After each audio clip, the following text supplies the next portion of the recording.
nous avons gagné ces élections. On nous a demandé de reprendre encore ces élections. Alors, je voudrais demander à toute la population, notamment aux cadres, de se mobiliser pour cette reprise des élections. Que tu sois Bakoué, que tu sois Mouené, que tu sois Pierre, Abidjan, Tabou, Grabo, San Pedro, Bérébi. Mais en même temps, je parle aussi aux allochtones, tous ceux qui sont cadres du PPACI, partout où ils sont.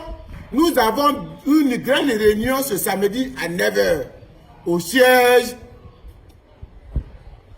du quartier général de campagne au QG. Si au lac, près du collège Le Classique, c'est là que se trouve le QG de campagne.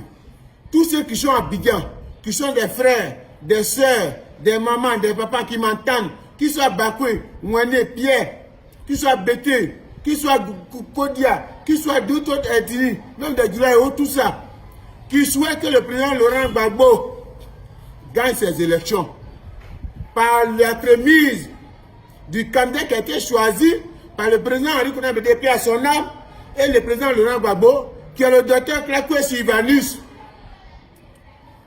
Ces élections qui arrivent, ce sont des élections aussi capitales pour les deux partis que sont le PPACI et le PDCI du président Henri Konan Bédé. Je voulais demander à tous les cadres d'être présents ce samedi 28 octobre à partir de 8h30 au QG de campagne. Nous attendons tout le monde. Que Dieu nous bénisse. Et puis, haut le cœur pour la victoire de Tétras et pour la liste ensemble pour San Pedro. Je vous remercie. Des pelles pour garantir un cadre d'apprentissage sain et salubre. Bangal et son voisin sont tous deux en classe de CM2, cours moyen 2e année.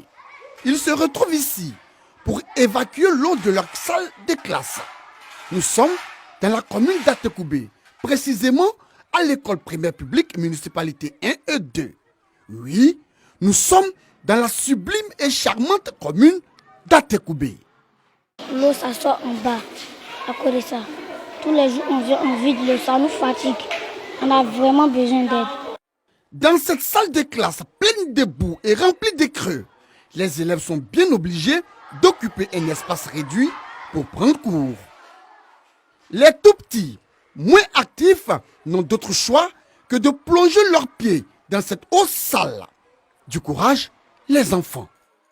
Quand il y a l'eau, elle me fatigue beaucoup, mais pas le choix. Les enseignants qui réussissent à mettre les pieds dans ces salles de classe délabrées, dégradées, amochées, sont quant à eux contraints de s'installer juste à l'entrée. On n'arrive pas à travailler. Les enfants, eux, n'arrivent pas. Nous-mêmes, on n'arrive pas à circuler dans les rangées. Ça impacte beaucoup même sur nous, sur le restant des enfants. Parce que nous, on ne finit pas le programme et on va en vacances. Dans cette classe de CP1, cours préparatoire première année, le constat est frappant. Pas une seule table pour enseignants. Pas une seule. Chose grave, pas d'enseignants depuis l'ouverture des classes pour la rentrée scolaire. Les enfants sont livrés à eux-mêmes. Regardez vous-même. Regardez bien. L'enceinte de la salle inondée, transformée en aire de jeu. Quel dommage.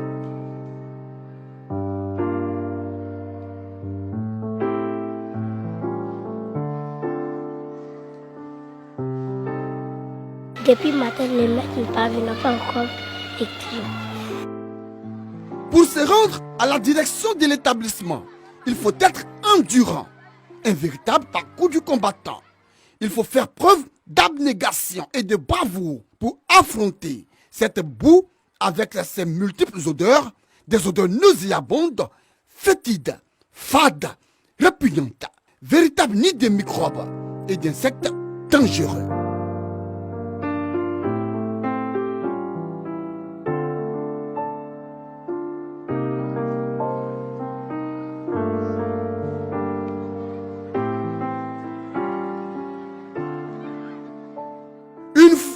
Le bureau du directeur, le constat est net, décevant et amer. Les documents rescapés sont hors d'usage. Le directeur de l'école n'ose même plus porter ses belles paires de chaussures car victime de pieds d'athlète. Beaucoup de courage à vous, monsieur le directeur. Tout est à refaire dans cet établissement. J'ai fait beaucoup de rapports. Quand je fais un rapport, on fait des empilations. On dépose à l'IEP, on dépose à la DREN, on dépose au ministère, à la mairie. On dépose. Donc les gens nous disent que bon, le problème sera réglé.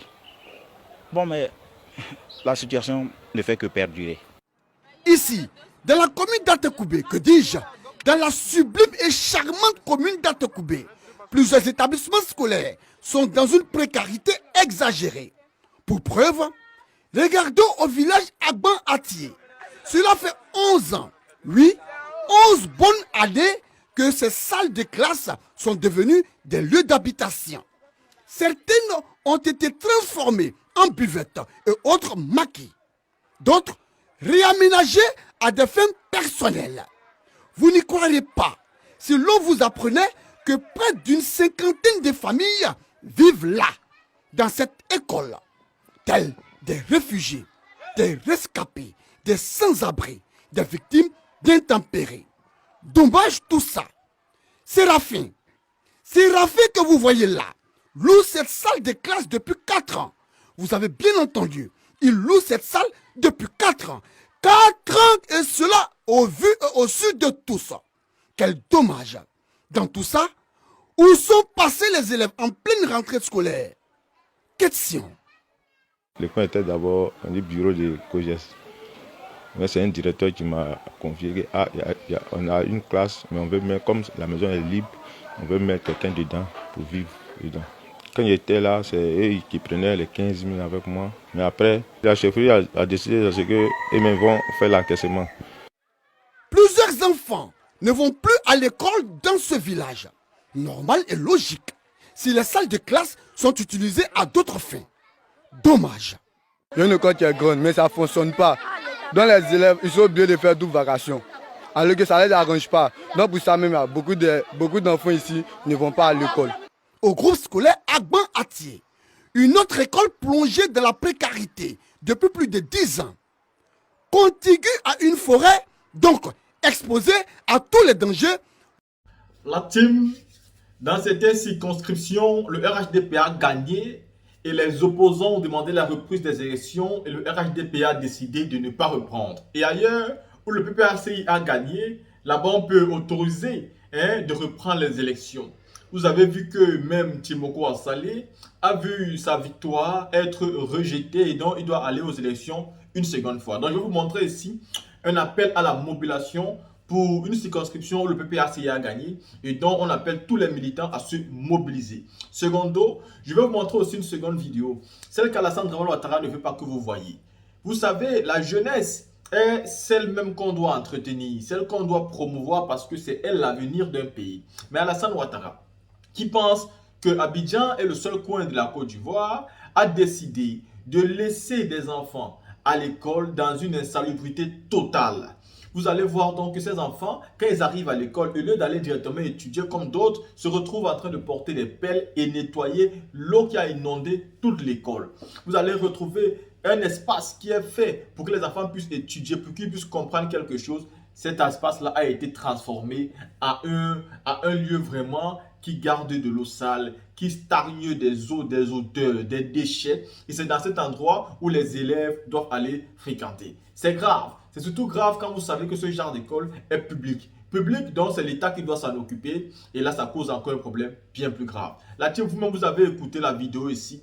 Donc, j'ai juste ajouté mon mot. Dites-moi ce que vous pensez et on se voit pour une prochaine vidéo.